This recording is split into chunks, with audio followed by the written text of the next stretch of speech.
Greetings and peace to you all. My name is Umi. Thank you guys for joining me for another video. Thank you to everyone who has liked, shared, subscribed, you booked a session or made donations. I really appreciate you supporting this channel. So today we're going to talk about energy vampires and how it is that you can recognize energy vampires in your life.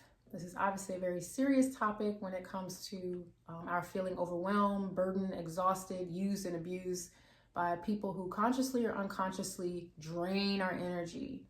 So a way to identify an energy vampire, let me first give an example. As a mother, when I had my children and they were really small babies, newborns, it required a lot of my time and attention and my energy, for their very survival depended on those things. I couldn't just feed them and go off somewhere because they ate, they were good. No, I actually had to hold them and talk to them and play with them and all of those things to ensure their growth and development and again, their survival. So that was an obligation and something that I was committed to, and it cost a lot of my own energy, feeling tired and drained. A lot of new parents can agree how much you just feel like exhausted and you want to sleep and your hair is out of whack and you don't have time for a lot of things. But that's the sacrifice or what parents are willing to commit to when they have infants. Now, when it comes to full-grown adults and friends, acquaintances, associates, maybe people you work with, neighbors, trolls online, whoever, they can tend to feel as if their very survival depends on the energy they extract from other people. So whatever personality archetype, whatever character they've built up, whatever false persona they've built up, all of that, the mainstay of that personality archetype depends on the energy they're getting from other people to sustain that. And in some cases, they're hiding who they truly are by leeching off of other people for attention. Maybe they're perpetual complainers and always find a story to complain about, always in a situation where they need. And that really is how they identify. That's a part of their ego even. So this is important because sometimes we can get caught in these cycles where we're being used, our energy is being, zapped from us because of our sympathy and empathy and willingness to help others. So one way to identify energy vampires is that they are absolutely inconsiderate of you, your time, your responsibilities, your energy, and your attention. They just don't care. They don't give a damn about what you have going on. If you've got to feed your family, if you're at work, if you're in the hospital even, they can find reasons to call or text or really demand your energy and your attention. They can tend to make everything about themselves. So this may sound like, oh, that sounds like a narcissistic person. In some cases, these are people who are narcissists, but in other cases, sometimes these are people who just unconsciously are looking for energy sources. And for some, they're consciously doing it. They get off on it. It's humorous to them. They find some excitement in people giving them attention and feeling as if they can demand energy at any point. So there could be a measure of guilt that they project on others in order to get that attention. Some of you may feel like, well, I know how to cut people off, or I'm not going to let this person talk me to death on the phone. Sure, if it's a casual conversation, but when someone is talking in a very helpless, hopeless situation, in an emotional need, they're always in a crisis, they always have something going on in their life, and they speak a lot about how people have abandoned them, people have hurt them, people have left them or wounded them, then that can place a lot of pressure on you to feel that you have to stick around at least for a little while to support them. Oh, that's terrible. Everyone's always abandoning you. Well, certainly I can't abandon you. I have to stay and help. You must need my help. And so we can get sucked into these situations almost unknowingly, thinking that these individuals, they don't have ill will or no bad intentions. That could be hidden. There could be certain hidden agendas.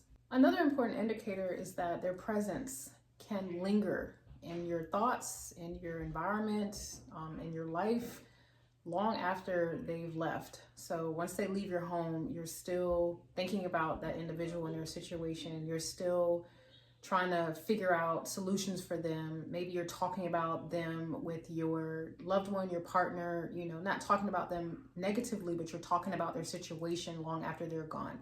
So their energy is so demanding of your energy. Their presence is so demanding on your energy that even after you get off the phone, you're still thinking or still talking about it.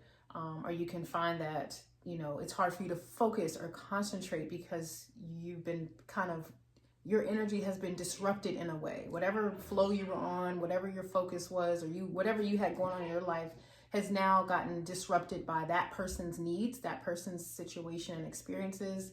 And so this can also come with our ability to know how to separate our lives from the lives of others. Certainly, any of you who are healers, whether you do Reiki, massage therapy, your readers, your counselors, you may find that you've, learned, if not mastered, the ability to separate, your work or professional life or what your healing service from your personal life.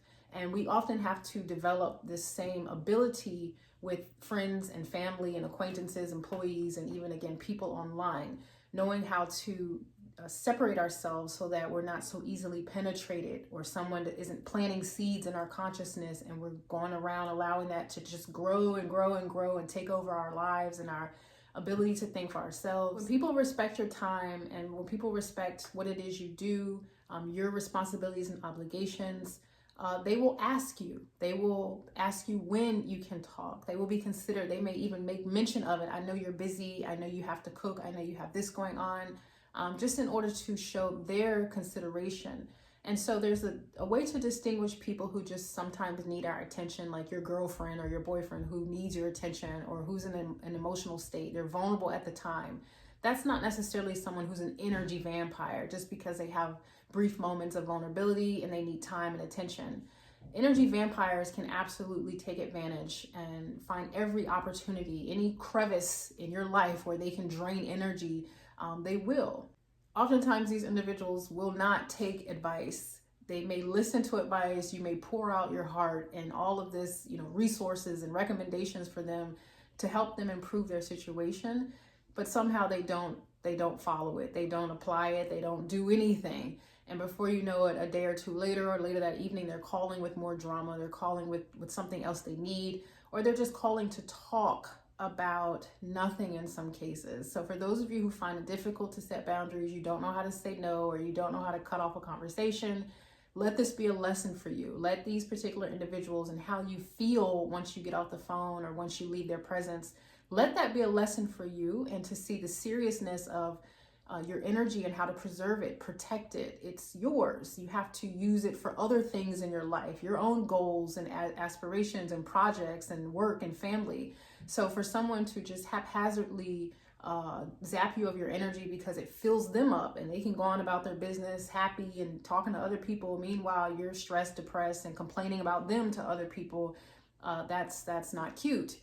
So let's be sensible about what we're choosing to feed into, what you're choosing to keep buying into, whether it's distortions, illusions and things people are telling you, or they may be very well telling you the truth, but you need to know your limits. You need to know your boundaries, what you can and can't handle. Enough is enough, and learn how to cut such situations off.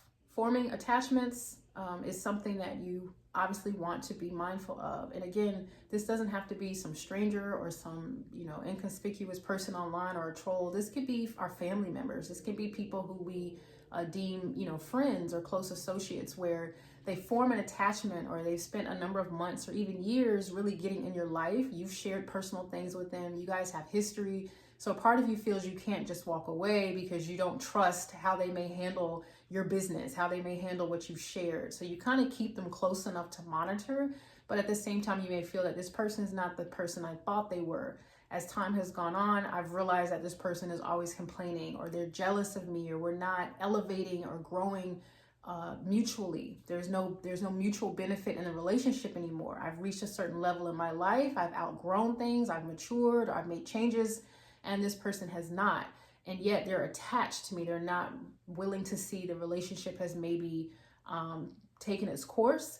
And it's not about, oh, you're better than this person because you've moved up, you've moved on. It's not that kind of thing. It's just sometimes people can actually drain us. They can weigh us down.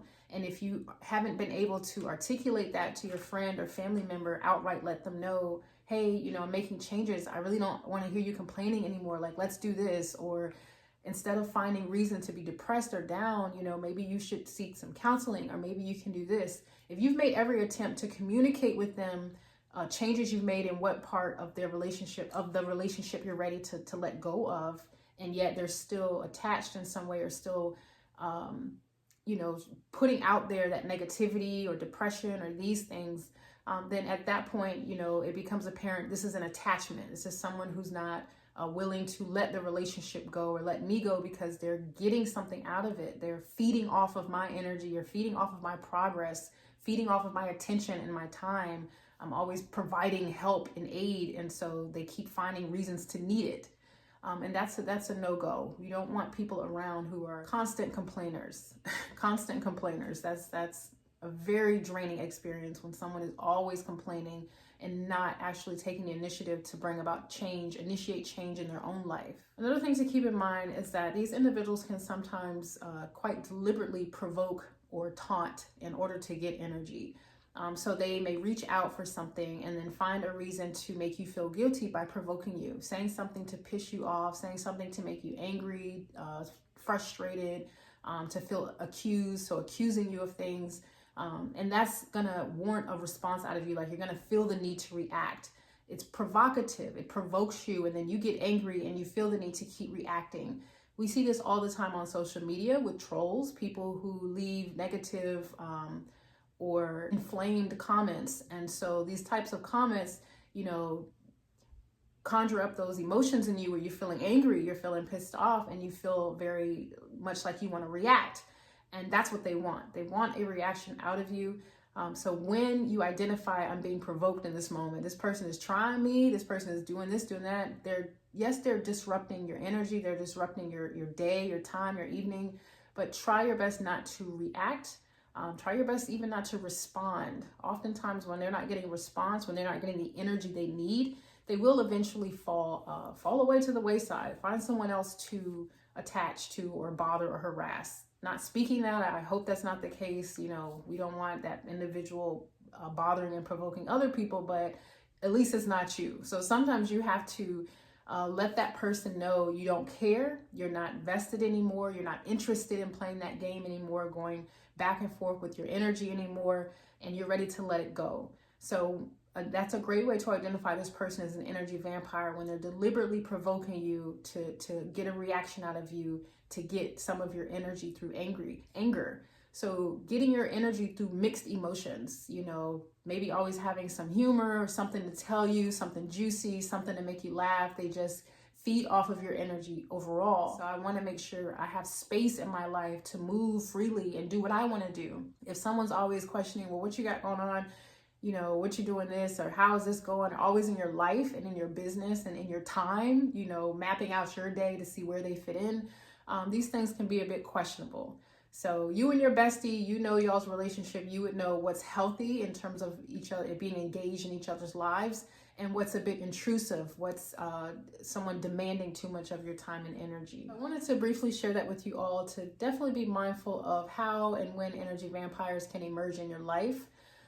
Again, this is not to prematurely judge anyone, to just assume people are out to get you, but you can identify when you feel drained and establish boundaries, be firm, be consistent, and to just monitor the company you keep in a healthy way. Like knowing what people in your life serve what purpose is really beneficial. If you just have people around and you're really not even sure why the hell you're friends with someone or why you keep talking to someone, sometimes we've all had these moments like, why am I friends with this person? Because a part of us may feel, we're emotionally responsible for them, or, they need us in some way. But as we mature into adulthood, we have to take responsibility for our own lives, which includes the people that are around you. They also have to take responsibility. Being a good friend, lending a helping hand, sharing your resources, communicating is all wonderful. But where do you draw the line? And what boundaries do you have in place to safeguard yourself? So communicate your needs. If that person does not seem to take heed to what you're saying, or they don't care, or they're still very intrusive in your life, then it has to come to a point where you draw the line, you cut the cord, because essentially you're going to feel very drained and very burdened, and your life is going to start to mirror their life.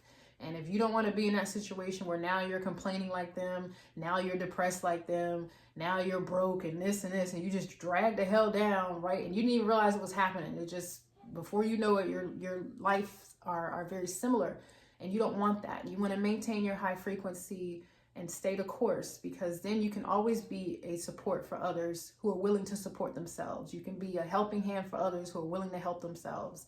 You can encourage others who understand the value in what you do and respect what you do and honor what you do. And it's of mutual benefit.